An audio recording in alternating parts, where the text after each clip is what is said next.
Praise the lord. దేవునికి మహిమ కలుగునుగాక. మన రక్షకుడు యేసుక్రీస్తు నామమున మీ అందరికీ నా శుభములు ఆశీర్వాదములు తెలియజేస్తూ ఉన్నాను. క్రిస్మస్ శుభాకాంక్షలు కూడా తెలియజేస్తూ ఉన్నాను. ఈరోజు నేను చెబుతున్న వర్తమానము క్రిస్మస్ వర్తమానము అయినప్పటికీ క్రిస్మస్ సందర్భములోనే కాక అన్ని సమయాల్లో యేసు రాకడలో ఎత్తబడేంత వరకు కూడా అవసరమైన సందేశము. కాబట్టి చివరి వరకు pin to pin, point to point మీరు శ్రద్ధగా వినాలని నా యొక్క మనవి. ఎప్పుడు చదువుకున్న వచనాలే కదా, ఎప్పుడు ధ్యానించిన విషయాలే కదా అని చులకనగా చూడొద్దు, టేక్ ఇట్ ఈజీగా ఆలోచించొద్దు. కానీ ఒక క్రొత్త విషయాలు ఎప్పుడు కూడా దేవుని వాక్యములో నుంచి బయటికి వస్తూనే ఉంటాయి. అలాగూ వస్తున్నాయో లేదో ఈ యొక్క వర్తమానమే మీకు సమాధానం చెప్తుంది.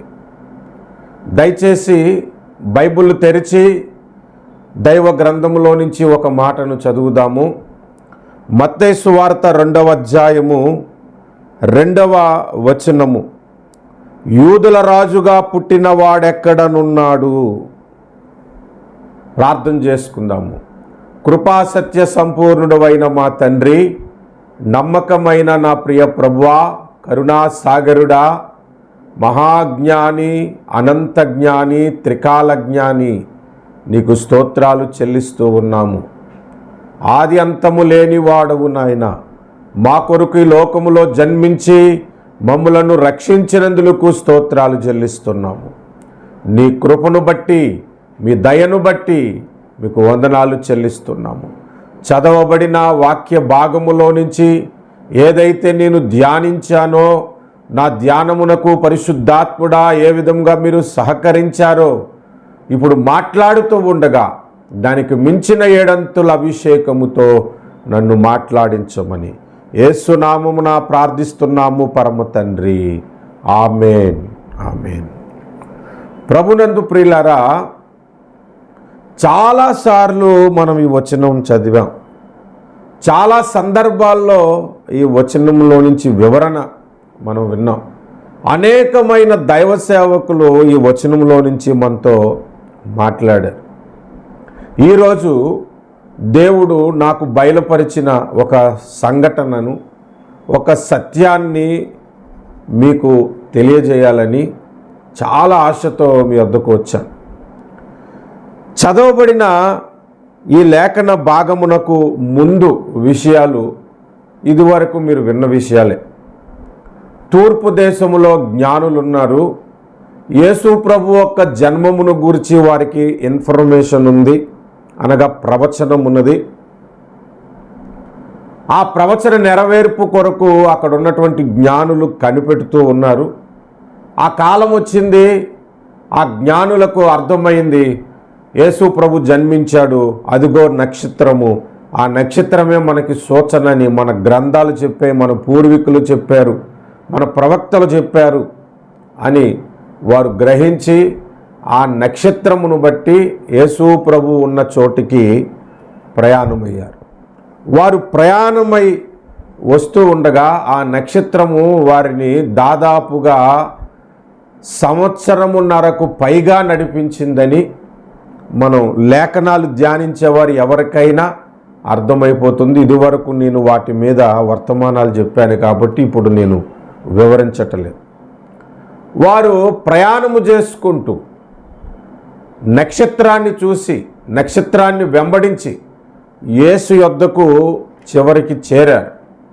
అయితే యేసు యొద్దకు చేరటానికి ముందు, అంటే గమ్యము చేరటానికి ఇంకొద్దిగా సమయం ఇంకో ముందు, లేదా ఒక రోజుకు ముందు వాళ్ళు త్రోవ కూడా తప్పారు.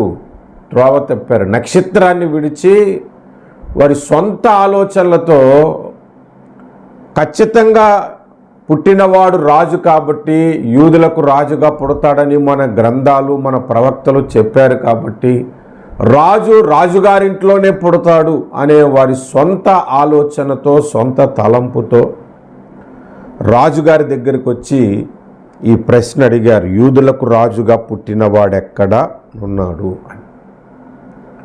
రాజుగారింటికి రాగానే అక్కడ పిల్లవాడు పుట్టినట్లుగా వాళ్ళకి పుట్టినట్లుగా ఆనవాళ్ళేమీ కనబడలేదు, సూచనలేవి కనబడలేదు. ఇరుగు పొరుగు వారు వాళ్ళ ఇంటిలో కుమారుడు ఉన్నాడు పుట్టాడని, చిన్న పిల్లవాడు ఉన్నాడని కానీ, పసివాడు ఉన్నాడని కానీ ఆ అలికిడే అక్కడ వారికి లేకపోయేసరికి ఈ ప్రశ్న వారికి పుట్టింది. ఇది మనందరికీ తెలిసిన విషయాలే, ఇది మనందరికీ ఎరిగిన సంగతులే. గత 20-30 ఏళ్ళగా ఈ జ్ఞానుని గురించి ధ్యానించినప్పుడు అనేక విషయాలు మనం ధ్యానించిన వారమే. కానీ ఈరోజు ఒక నూతనమైన సంగతిని మీకు తెలియజేయటానికి పరిశుద్ధాత్మ దేవుడు నన్ను ప్రేరేపిస్తున్నాడు. ఇందులో మొట్టమొదటి విషయము ఏమిటంటే, నేను ఒక 6 విషయాలు చెప్దామనుకుంటున్నాను. మొదటి విషయము, యేసు లేని స్థలమునకు వెళ్ళకూడదు. వాళ్ళు ఎక్కడికి వచ్చారు? యేసు లేని స్థలమునకు వచ్చారు. వాళ్ళు ఎక్కడికి వెళ్ళాలనుకున్నారు? యేసు ఉన్న చోటికి వెళ్ళాలని బయలుదేరారు. కానీ త్రోవ తప్పి యేసు లేని స్థలమునకు వచ్చారు. అంటే మొట్టమొదటి పాఠం మనం ఏం నేర్చుకోవచ్చు అంటే, యేసు లేని స్థలములకు మనము వెళ్ళకూడదు. యేసు లేని చోట ఒక భక్తుడికి పని లేదు. యేసు ఉన్న చోటనే మనకు ఏదైనా పని ఉంది. కాబట్టి యేసు లేని చోటకు మనము వెళ్ళకూడదు అనే మొట్టమొదటి విషయాన్ని మనం నేర్చుకోవాలి. ఒకవేళ ఎవరైనా ఇలా ప్రశ్నించవచ్చు తెలివిగా, ఏమని?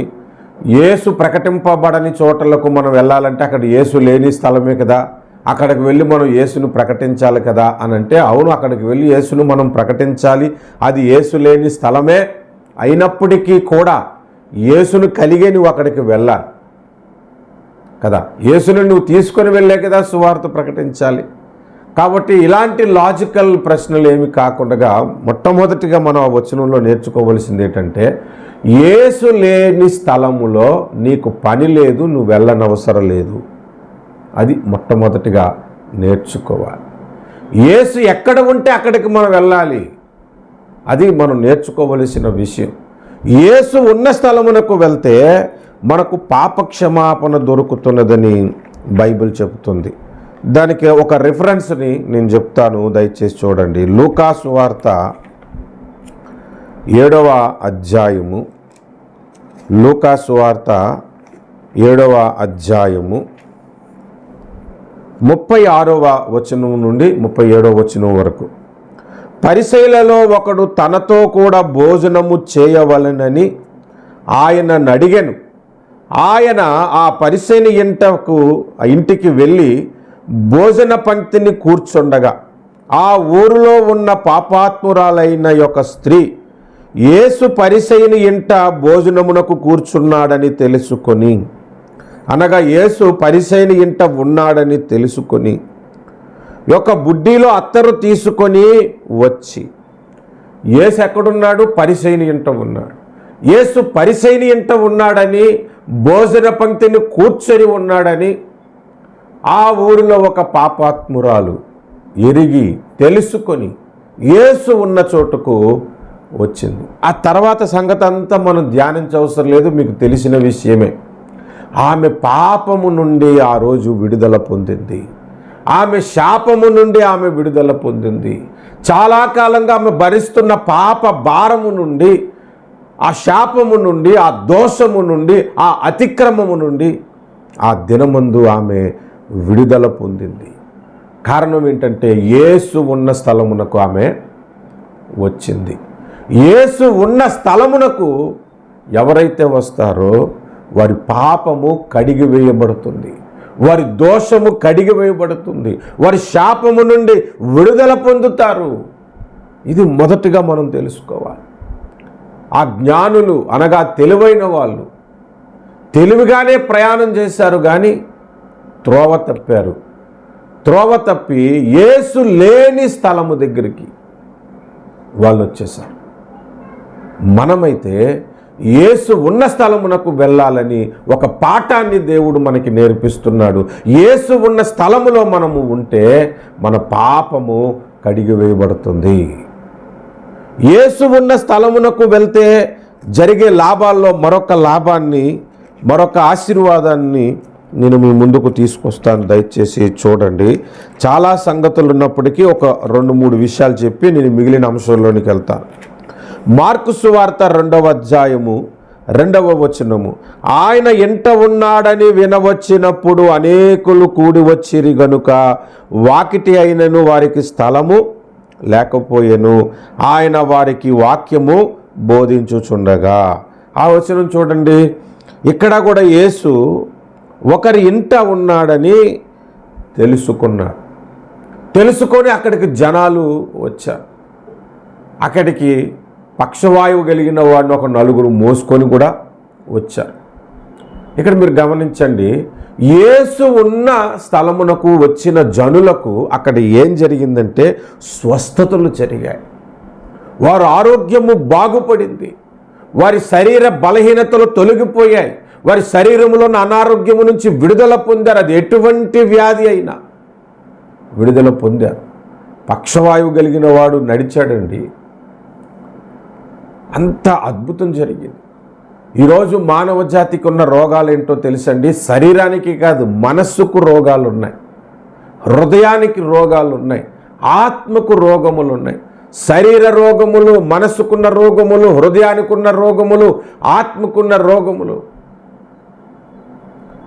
అన్నిటి నుంచి విడుదల మనకి కలగాలనంటే యేసు ఉన్న స్థలమునకు మనం వెళ్ళాలి. యేసు ఉన్న స్థలమునకు మనం ఎప్పుడైతే వెళ్తామో మనకు స్వస్థత కలుగుతుంది, ఆరోగ్యము కలుగుతుంది. యేసు ఉన్న స్థలమునకు వచ్చినప్పుడు పాపము నుండి విడుదల కలిగింది. యేసు ఉన్న స్థలమునకు వస్తే మనకు శాపము నుండి విడుదల కలిగింది, రోగముల నుండి విడుదల కలుగుతుంది అని లేఖనం మనకి నేర్పిస్తుంది. ఇంకొక మాటను నేను మీకు చూపెడతాను. దయచేసి మీరు చూడండి. యోహాను సువార్త 12వ అధ్యాయము, యోహాను సువార్త 12వ అధ్యాయము 9వ వచనం మనం చదువుదాం. 9వ వచనం. కాబట్టి యూదులలో సామాన్య జనులు ఆయన అక్కడ ఉన్నాడని తెలుసుకొని యేసును చూచుటకు మాత్రమే గాక మృతులలో నుండి ఆయన లేపిన లాజరును కూడా చూడ వచ్చిరి అంట.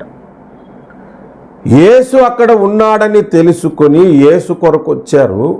అంతేకాదు, మృతుల్లో నుండి లేపబడిన లాజరు కూడా యేసుతో పాటు ఉన్నాడు. అతన్ని కూడా చూడటానికి వచ్చారట. ఇక్కడ మనం నేర్చుకోవలసిన విషయం ఏంటో తెలుసండి. మనము యేసుతో ఉంటే మనలను చూడడానికి కూడా జనాలు వస్తారు. అటువంటి గొప్ప స్థితి, అటువంటి గొప్ప సాక్ష్యము, అటువంటి ఉన్నతమైన స్థితి దేవుడు మనకి కలుగజేస్తాడు. ఇది మనం నేర్చుకోవలసిన 3వ పాఠము. దేవుడు నిన్ను హెచ్చించి నిన్ను కూడా చూడటానికి జనాలు రావాలనంటే నువ్వు యేసుతో ఎప్పుడు ఉంటూ ఉండాలి. అప్పుడు నిన్ను చూసే వాళ్ళు కూడా తపన పడతారు. యేసును చూడాలనే కాదు, నిన్ను చూడాలని కూడా ఆశ కలుగుతుంది. కొంతమంది దైవ సేవకులు కొన్ని ప్రాంతాలకు వాక్య పరిచర్యకు వెళ్తే అప్పుడు దాకా వారిని యూట్యూబ్లో చూస్తారు, ఫేస్బుక్లో చూస్తారు, టెలివిజన్లో చూస్తారు, లేదా రేడియోలో వాళ్ళు వర్తమానాలు వింటారు, లేదా పేపరు మాసపత్రికల ద్వారా వినుంటారు. ఆయన ఆ ప్రాంతానికి వస్తున్నాడనే సంగతి ఒక ఫ్లయర్స్ ద్వారా తెలిసినప్పుడు, అనౌన్స్మెంట్స్ ద్వారా తెలిసినప్పుడు కొంతమంది దేవుణ్ణి ఆరాధించటానికి కాదు, ఆ దైవ సేవకుని చూడటానికి కూడా వస్తున్నారు కదా. అలాంటి హెచ్చింపు ఎప్పుడు కలుగుతుంది అనంటే మనం యేసుతో ఉన్నప్పుడు, యేసు ఉన్న స్థలాల్లో మనము ఉన్నప్పుడు. ఇది 3వది. 4వది అదే వచనంలో నుంచి మనం చూస్తే, యూదులలో సామాన్య జనులు ఆయన అక్కడ ఉన్నాడని తెలుసుకొని యేసును చూచుటకు మాత్రమే కాక మృతులలో నుండి లేపబడిన లాజరును చూడవచ్చిరి అంట. ఒకప్పుడు ఆయన చనిపోయాడు. దానికి ముందధ్యాయం లాజరు చనిపోయి కొల్లిపోయిన పరిస్థితి వచ్చేసింది. 4వ దినమున యేసయ్య అతన్ని మృతుల్లో నుంచి లేపాడు. సజీవుడైన వాడు యేసుతో ఉంటాడు. మృతులు దగ్గర ఈ మృతులు యేసు దగ్గర ఉండరు. అంటే యేసు ఉన్న చోట మృతి ఉండదు, యేసు ఉన్న చోట సజీవముగా ఉంటాము అనే 4వ విషయాన్ని దేవుడు మనకిక్కడ నేర్పిస్తున్నాడు. నేను చెప్తుంది మొట్టమొదటి విషయము, యేసు ఉన్న స్థలములలో ఉండాలి. ఆ యేసు ఉన్న స్థలములలో 4 ఆశీర్వాదాలు ఉన్నాయి. 1 పాపము నుండి విడుదల, 2 రోగముల నుండి విడుదల, 3 మనకు ఘనత, 4 అక్కడ సజీవముగా మనము ఉంటాము అని సాక్ష్యము కలుగుతుంది. మనం అనుకుంటాం సంఘములో ఆరాధన జరుగుతుంది, ప్రార్థనలు జరుగుతున్నాయి, సాక్ష్యాలు ఉన్నాయి, వాక్యం ఉంది, ఓ మంచి సౌండ్ సిస్టంతో ఆరాధన జరిగింది కాబట్టి యేసు ఇక్కడ ఉన్నాడని అనుకుంటాం. బాగా డబ్బున్న ఒక సంఘం ఉన్నది. ఆ సంఘము పేరు లవోదికీయ సంఘము. ప్రకటన గ్రంథము 3వ అధ్యాయం 20వ వచనము మనం చదివితే, ఇదిగో నేను తలుపు నొద్ద నుండి తట్టుచున్నాను, ఎవరైనను నా స్వరము విని తలుపు తీసిన ఎడల నాతో కూడా అతనును అతనితో కూడా నేనును భోజనము చేయుదము అని కనబడుతుంది అక్కడ. అంటే ఆ సంఘములో యేసయ్య లేడు. యేసయ్య లేని చోటకి అంతమంది గ్యాదర్ అయ్యి ఆరాధన చేస్తున్నారన్నమాట. అంటే మీరు ఆలోచన చేయండి, దేవుడు మనకి ఏం నేర్పిస్తున్నాడంటే యేసు లేని చోటకు మనం వెళ్ళొద్దు. అది సంఘమైనా వెళ్ళొద్దు, అది ఏ స్థలమైనా అక్కడికి మనం వెళ్ళకూడదు. అది మొట్టమొదటిగా మనకు నేర్పించబడుతున్న పాఠము ఈ క్రిస్మస్ సందర్భంలో. ఇది ఎప్పుడు వినాల్సిన సందర్భంగానే మనకి కనబడుతుంది.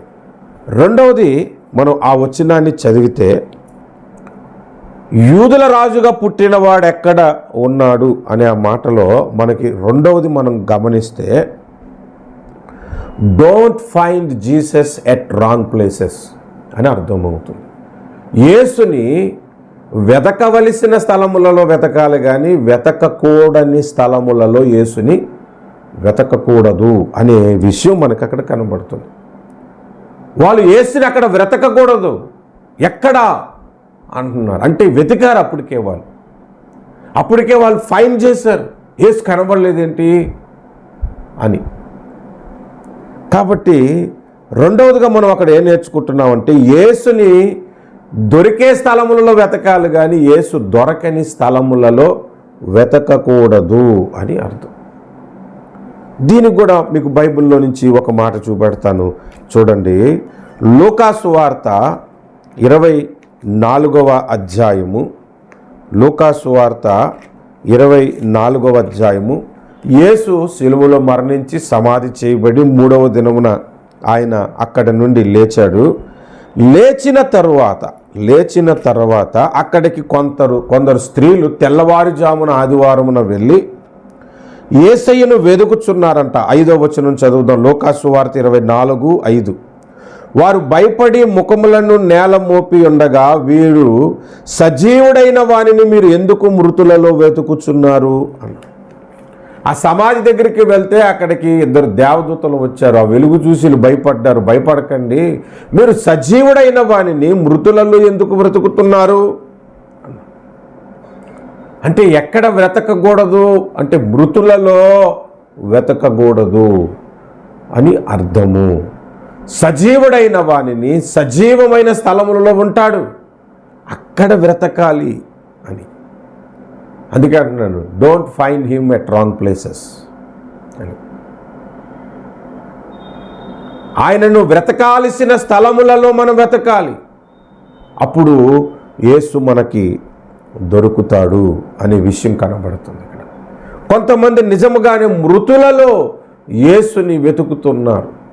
మృతులలో ఆయన సజీవుడైన దేవుడు కదా, సజీవుడైన దేవుడిని సజీవంగా వెతకాలి కానీ, సజీవమైన ప్రాంతాల్లో వెతకాలి కానీ మృత్యములో ఎతుకుతే ఎలా దొరుకుతాడు? ఒక విగ్రహములు ఎతుకుతే ఆయన ఎలా దొరుకుతాడు? ఆలోచన చేయండి. మనం గమనించాల్సిన విషయం ఏంటంటే మృతులలో ఆయనను మనము వెతకకూడదు. మరి కొంతమంది ఎక్కడ వెతికారు అని చెప్తుందంటే బైబిలు పరమగీతము 3వ అధ్యాయము 1వ వచనము, రాత్రివేళ పరుండి నేను నా ప్రాణప్రియుని వెతికి తిని వెతికినను అతడు కనబడకయుండెను అను. రాత్రివేళ పరుండి, రాత్రి పడుకున్నారు, పడుకొని ఎవడని వెతుకుతాడా? ఎవరైనా పిల్లోడు తప్పిపోయాడండి కాస్త వెతుకుతారని అంటే, ఉండు బ్రదర్ ఇప్పుడే నైట్ అయింది కాబట్టి నేను పడుకొని నిద్రలో వెతుకుతానని అంటారా? మరి ఇక్కడ ఆ మాట ఎందుకు రాయబడి ఉంది అని అంటే, రాత్రి అంటే చీకటి, చీకటి అంటే పాపములో ఉండి నిద్రపోతూ నిర్లక్ష్య స్వభావముతో యేసుని వెతుకుతే దొరకడు అని అర్థం. ఎలా వెతకాలి ఆయన్ని, ఎక్కడ వెతకాలి అనేది మనం నేర్చుకోవాలి. నేను ఇప్పుడే లేచేదను, 2వ వచనం పరమగీతం 3:2, నేను ఇప్పుడే లేచేదను, పట్టణము వెంబడిపోయి వెతుకుదును, సంత వీధులలో రాజవీధులలోను తిరుగుదును, నా ప్రాణప్రియుని వెతుకుదును అని నేను అనుకుంటుని, నేను వెతికినను అతడు కనబడలేదు. ఆయన్నేమో ప్రాణప్రియుడు అంటుంది, ప్రాణం అంటుంది, కానీ రాంగ్ ప్లేస్లో వెతుకుతుంది, వెళ్ళి పట్టణాల్లో వెతుకుతుంది. పట్టణము అంటే ఒక ఆధ్యాత్మికంగా ఏంటంటే బాగా బిజీగా ఉన్న ఇదన్నమాట. పట్టణాలంటే ఎప్పుడు బిజీగా ఉంటుంది, ఉదయం నుంచి రాత్రి వరకు బిజీ, బిజినెస్లో బిజీ, ఉద్యోగాల్లో బిజీ, ఆ పనుల్లో ఈ పనుల్లో అన్నిటిలో బిజీ బిజీ బిజీ. అంత బిజీగా నువ్వు వెతుకుతూ ఉంటే దేవుడు దొరకడు. సంత వీధుల్లో వెతుకుతుందంట. సంత వీధులు అంటే అక్కడ అంటే కొనుక్కోవటం అమ్ముకోవటం, సంత అంటే కొనుక్కోవటం అమ్ముకోవటమే ఉంటుంది. అలాంటి వ్యాపారాల్లో పడితే యేసుని ఇంకెప్పుడు వెతుకుతావు? అలా వెతికితే దొరకడు అని. రాజవీధులలో తిరుగునుదును అనుకుందంట. రాజవీధులు అని అంటే రాజకీయాలతో తిరుగుతూ, రాజకీయవేత్తలతో తిరుగుతూ, రాజకీయాల్లో ఉంటూ ఎదిగితే దేవుడు దొరకడు అని. ఈ బిజీ లైఫ్ని విడిచిపెట్టాలి, ఈ వ్యాపారాలు విడిచిపెట్టాలి, ఈ రాజకీయాలు విడిచిపెట్టాలి. అవసరాన్ని బట్టే వాటితో మనం ఉండాలి, కానీ యేసుని వెతికే విషయంలో వాటికి దూరంగా వస్తేనే ఆయన మనకు దొరుకుతాడంట. 4వ వచనం చూడండి, నేను వారిని విడిచి కొంచెము దూరము ప్రోగా నా ప్రాణప్రియుడు నాకు ఎదురుపడెను అని కనబడుతుంది. ఎక్కడ వెతకాలి యేసు ప్రభువుని? ఆయన దొరికే స్థలములలో వెతకాలి, ఆయన లేని స్థలములలో వెళ్ళి వెతకకూడదు అని దేవుడు మనకి ఈ వచనాల ద్వారా నేర్పిస్తున్నాడు. అంతేకాదు ఆయన దొరకని సమయం కూడా ఒకటి వస్తుంది, అప్పుడు వెతకకూడదు. ఆయన దొరికిన సమయం అందే ఆయన్ని మనం వెతకాలని కూడా బైబిల్ మనకి నేర్పిస్తుంది. యెషయా గ్రంథము 55వ అధ్యాయము 6వ వచనము, యెహోవా మీకు దొరుకు కాలమునందు ఆయనను వెతకుడి అన్నాడు. యెహోవా మీకు దొరుకు కాలమునందు ఆయనను వెతకుడి అని అంటే ఆయన దొరకని కాలము కూడా ఒకటి వస్తుంది. ఎంత వెతికినా ఇంక దొరకడు. ఇప్పుడైతే సమృద్ధిగా ఆయనను గురించి ప్రకటింపబడుతుంది, ఆయన గురించి వింటున్నాము, ఆయన గురించి పాడుతున్నారు, వింటున్నాము, దొరుకుతున్నాడు. దొరుకుతున్నప్పుడు ఆయనను వెతకటం మానేసి ఇంకా దొరకడు అనుకునే సమయం ఒకటి వస్తుంది, అప్పుడు ఎంత వెతికినా దొరకడు. యేసు 2వసారి లోకానికి వస్తాడు, వచ్చి తన సంఘమును తీసుకొని వెళ్ళిపోతాడు. ఆ తర్వాత నువ్వు ఎంత వెతికినను ఇంకా ఆయన నీకు దొరకడు. కనుక ఆయన దొరికే సమయంలో వెతుకు, ఆయన దొరికే స్థలమునందు వెతుకు అనే పాఠాన్ని మనకు ఇక్కడ నేర్పింపబడుతుంది. ఇది 2వ విషయం. మొట్టమొదటిగా యేసు లేని స్థలములకు వెళ్ళకూడదు, అందుకు 4 విషయాలు చెప్పారు. 2వది యేసుని వెతకాల్సిన స్థలముల్లో వెతకాలి, కానీ వెతకకూడని స్థలములలో ఆయనను వెతకకూడదు అనే విషయాలు చెప్పుకుంటూ మరొక 3 విషయాలు నేర్చుకున్నాం. 3వ విషయానికి మనం వెళ్తే అదే మాటలో యూదుల రాజుగా పుట్టినవాడు ఎక్కడనున్నాడు అనే ఆ మాటలో మనకి ఏమర్థమవుతుంది అంటే, యేసు లేని స్థలములో వెళ్ళినా ఉండినా నీ ప్రశ్నకు జవాబులు దొరకవు అని. అక్కడ చూడండి, యేసు లేని స్థలమునకు వెళ్ళి వాళ్ళు ఒక ప్రశ్న అడిగారు, యూదుల రాజుగా పుట్టినవాడు ఎక్కడనున్నాడు అని. వాళ్ళ ప్రశ్నగానే ఉండిపోయింది. జవాబు దొరికింది అక్కడ. ఎవరైనా జవాబు చెప్పారా? బెత్లెహేములో ఒక పశువుల పాక ఉంది, పశువుల తొట్టులో ఉన్నాడని కానీ, లేదంటే ఆయన ఉండే స్థలం దగ్గరికి కానీ తీసుకుని వెళ్ళారా? ఎవరైనా బెత్లెహేములో ఉన్నాడని చెప్పారా? నజరేతులో ఉన్నాడని చెప్పారా? ఎక్కడున్నారని చెప్పారు? మీరు ఆలోచించాల్సిన విషయమా కాదా ఇది? అంటే మూడవదిగా మనం ఏం నేర్చుకుంటున్నామంటే, ఆయన లేని స్థలములలో మనం ఉంటే, ఆయన లేని స్థలములలో మనం వెతికితే మన ప్రశ్నలుగానే ఉండిపోతాయి తప్ప జవాబులు దొరకవు. మనం ఎందుకు పుట్టామో మనకు తెలియదు, మనం ఎందుకు బ్రతుకుతున్నామో మనకు తెలియదు. అంటే అర్థం ఏంటో తెలుసా? యేసు లేని జీవితం నువ్వు జీవిస్తున్నావని అర్థం. యేసుని కలిగి ఉన్న వ్యక్తి ఎవరైనా సరే, నువ్వెందుకు పుట్టావు అని అంటే జవాబు ఉంటుంది, ఎందుకు బ్రతుకుతున్నావు అని అంటే జవాబు ఉంటుంది.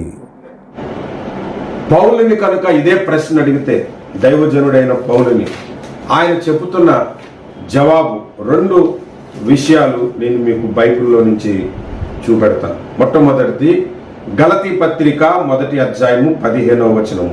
ఆయనను తల్లి గర్భమునందు పడినది మొదలుకొని నన్ను ప్రత్యేకపరిచి.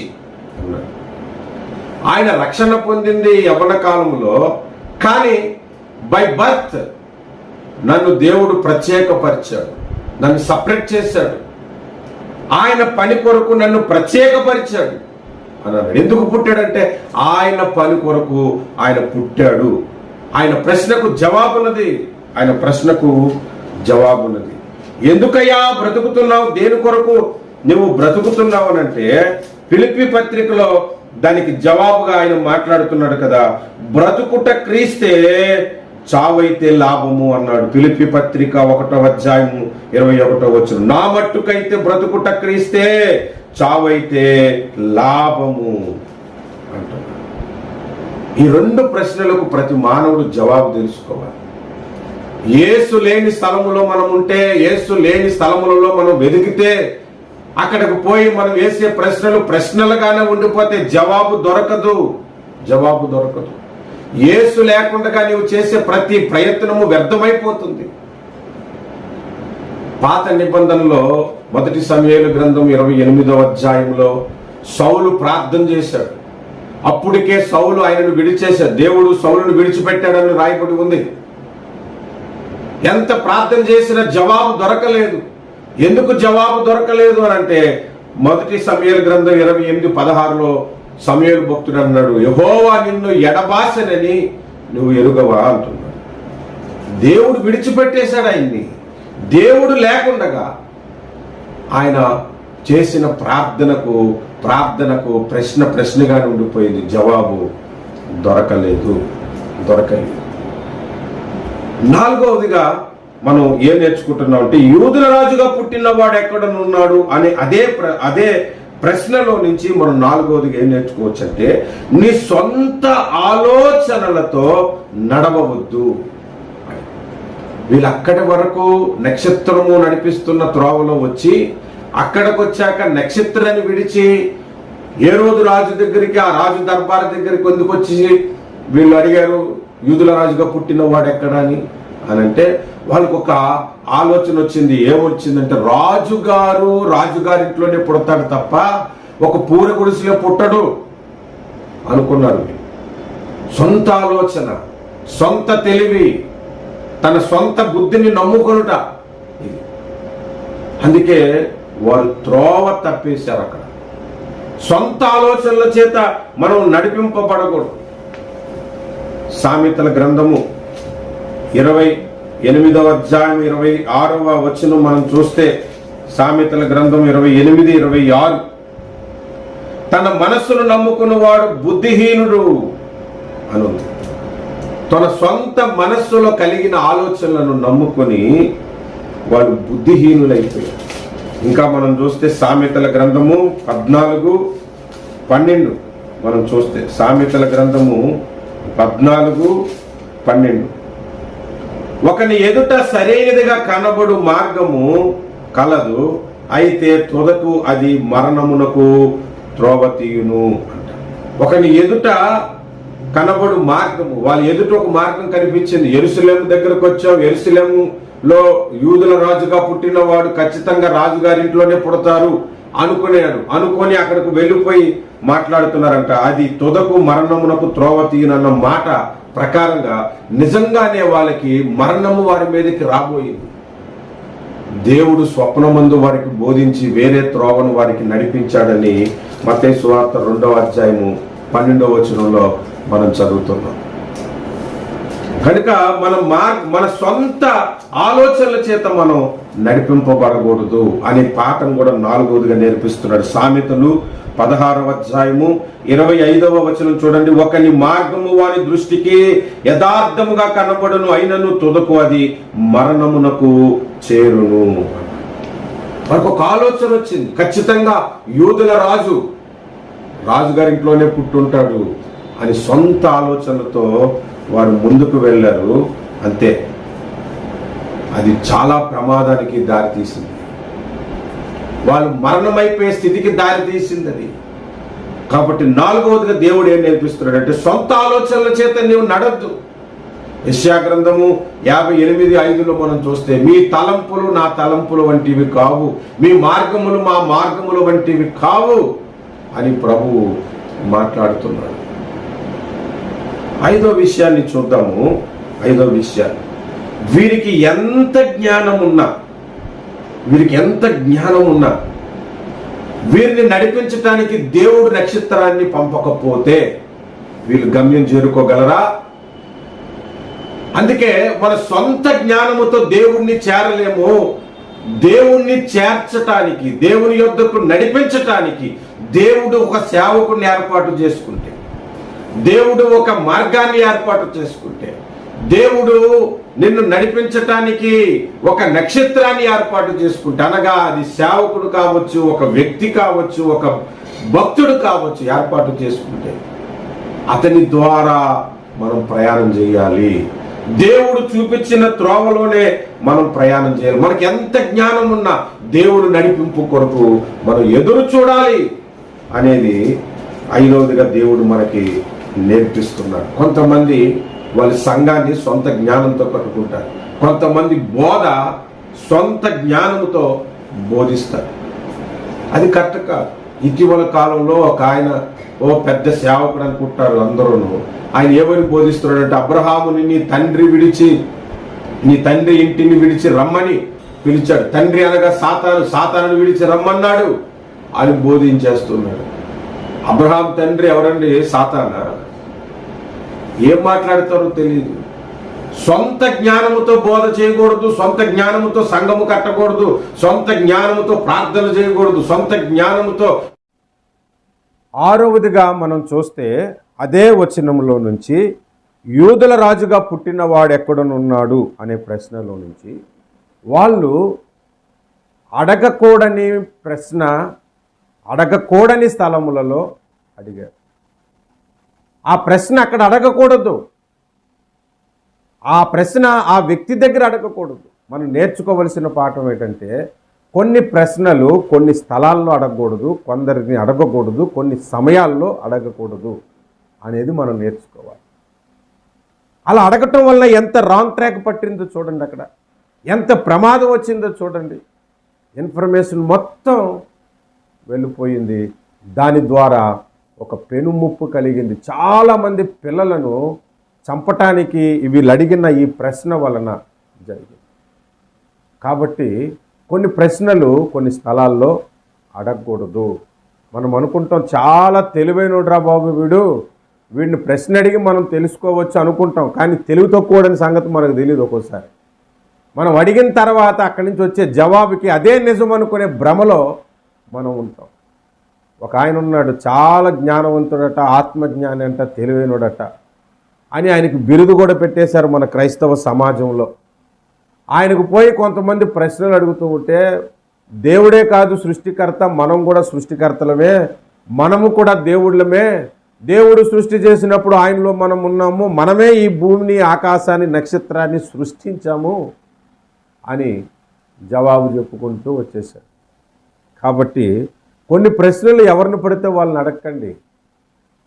ఒక ఆయన ఒక డౌటు, ఒక సమాధానం కొరకు అడిగాడు. మా చిన్నప్పుడు మేము నా ఫ్రెండ్ వెళ్తుంటే, బాబు ఇటువైపు ఆర్కే బీచ్కి వెళ్ళటానికి దారెటు అని అడిగాడు. అంతే. అతడు గాజువాక అనకాపల్లికి వెళ్ళే దారి చూపించాడు. నేను అన్నాను, ఎందుకురా రాంగ్గా చూపించానంటే, వాడు రాంగ్ పర్సన్ అడిగాడు, నాకు నచ్చలేదు వాడు మొఖం, అందుకే నేను రాంగ్ రూట్ చెప్పేశాను అని చెప్పాడు. అందుకే కొన్ని ప్రశ్నలు రాంగ్ పర్సన్ అడగకూడదు, రాంగ్ టైంలో అడగకూడదు. అంతే, నేర్చుకోవాలి. ఇప్పుడు బంగారం తాకట్టు పెట్టడానికి వెళ్తూ అక్కడెక్కడో ఉన్న ఎవరినైనా బంగారం తాకట్టు పెట్టడానికి వెళ్తున్నాం సార్, ఇక్కడ బ్యాంక్ ఎక్కడ ఉంటుందని అడుగుతాం మనం. దొంగలను అడిగితే ఏమవుతుంది? వాడు ఏం చేస్తాడంటే, నేను చూపెడతాను సార్ బ్యాంక్ అని చెప్పి మనతో పాటు ఎక్కి మనల్ని చంపి మన దగ్గర ఉన్న బంగారాన్ని పట్టుకొని వెళ్ళిపోతాడు. కనుక రాంగ్ టైంలో రాంగ్ పర్సన్ని రాంగ్ ప్లేసుల్లో మనం అడగకూడదు అనే విషయాన్ని కూడా దేవుడు మనకి ఆరోగ్యగా నేర్పిస్తూ ఉన్నాడు. కాబట్టి వాక్యములో ఏదైనా డౌట్లున్నా, మీ ఆధ్యాత్మిక జీవితంలో ఏదైనా సమస్యలున్నా, డౌట్లున్నా, ఎవరిని పడితే వారిని అడగకండి. తెలిసి తెలియక అజ్ఞానంతో జవాబు చెప్పేవారు ఉన్నారు. కాబట్టి జాగ్రత్త కలిగి ఉందాము. ఈ విషయంలో దైవజనులు ముంగుమూరు దేవదాసయ్య గారు చెప్పిన మాటను జ్ఞాపకం చేసుకుందాం. ఏ డినామినేషన్ని దూషించొద్దు, ఏ వ్యక్తిని దూషించొద్దు, తెలియని విషయాలు దేవుణ్ణి అడిగి తెలుసుకొనవలెను అనే మాటను జ్ఞాపకం చేసుకుందాం. ప్రార్థన చేద్దాం దేవుడు మనకిచ్చిన ఈ సందేశాన్ని బట్టి. ప్రేమ కలిగిన మా తండ్రి, నీకు స్తోత్రాలు నాయనా. నీవు లేని స్థలమునకు వెళ్ళకూడదు అని మాట్లాడారు. మొదటిగా నీవు దొరకని స్థలములలో వెతకవద్దు అని కూడా మాట్లాడారు. ప్రభువా నీకు స్తోత్రాలు. ప్రభువా నీవు లేని స్థలములో మేము ఉన్నా, మిమ్మల్ని వెతికినా మా ప్రశ్నలు ప్రశ్నలుగానే ఉండిపోతాయి అనే విషయాన్ని మాతో మాట్లాడారు. మీ సొంత జ్ఞానముతో నడవద్దని కూడా మాతో మాట్లాడారు నాయన. మాకు ఎంత జ్ఞానం ఉన్నా మీ నడిపింపు మాకు కావాలని మాట్లాడారు. అందును బట్టి స్తోత్రాలు తండ్రి. అయ్యా, రాంగ్ టైంలో రాంగ్ పర్సన్లకి ప్రశ్నలు అడగొద్దని కూడా మీరు మాతో మాట్లాడారు. మీరు మాట్లాడిన ఈ 6 విషయాలను బట్టి మీకు కృతజ్ఞతలు చెల్లిస్తూ ఉన్నాను. ఈ సందేశం విన్నవారు హృదయాలను బలపరచండి, ఆత్మలను బలపరచండి, దీవెనకరముగా చేయమని యేసుక్రీస్తు పరిశుద్ధ నామమున ప్రార్థిస్తూ ఉన్నాము మా ప్రియమైన పరలోకపు తండ్రి. ఆమేన్. Please subscribe to our channel, press the notification button and like our videos. Thank you for watching.